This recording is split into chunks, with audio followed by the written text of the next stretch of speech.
Thank you, Mr. Chairman, and I also want to thank our witnesses for being here and also for their gracious allocation of time to visit with us before the hearing.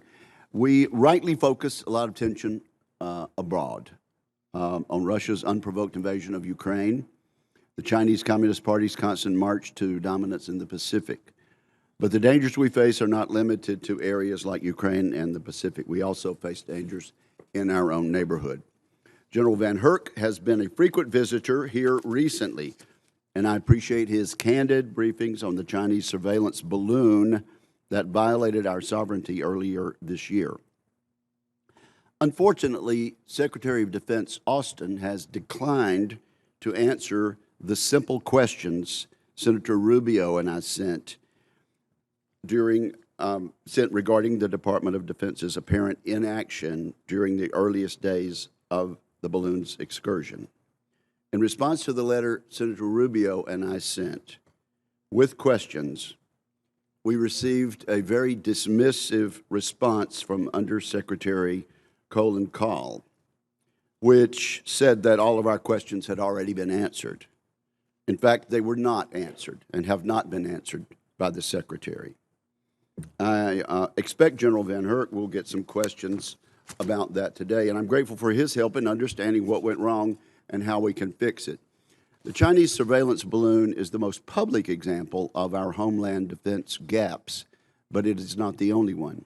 Keeping in mind Putin's threats against our homeland during the Ukraine war and China's threats of a military conflict with the United States over Taiwan, I hope General Van Herk will explain his requirements for keeping the American people safe. I'm also concerned about the situation on both sides of our southwest border. President Biden's lax border policies have created a major opportunity for the Mexican criminal cartels and an unprecedented humanitarian and security crisis. In 2022, more than 70,000 Americans died of opioid overdoses, largely from Mexican-produced fentanyl. Since President Biden took office, more than 1.2 million illegal migrants have evaded law enforcement and entered our country. Most recently, the cartels murdered 2 American citizens. This simply cannot continue and does not have to continue. Given the scale of the current crisis, I hope our witnesses could comment on ways in which the southwest border support mission could be made more effective.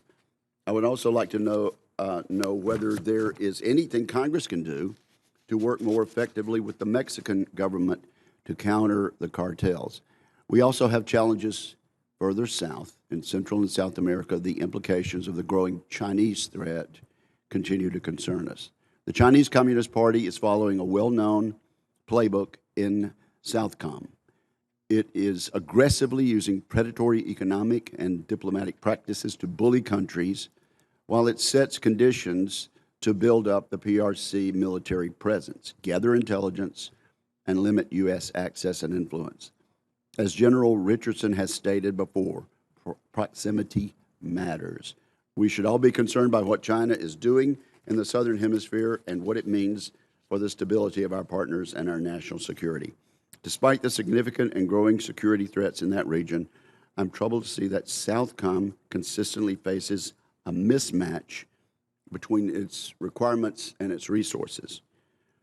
I look forward to General Richardson's candid assessment of Southcom's most pressing resource and capability shortfalls. I hope to understand how these shortfalls impact our troops' ability to accomplish the mission and defend our nation. I would also like to hear how the Office of Strategic Capital might be used to help achieve military objectives at a lower cost. With that, Mr. Chairman, I yield back and thank our witnesses.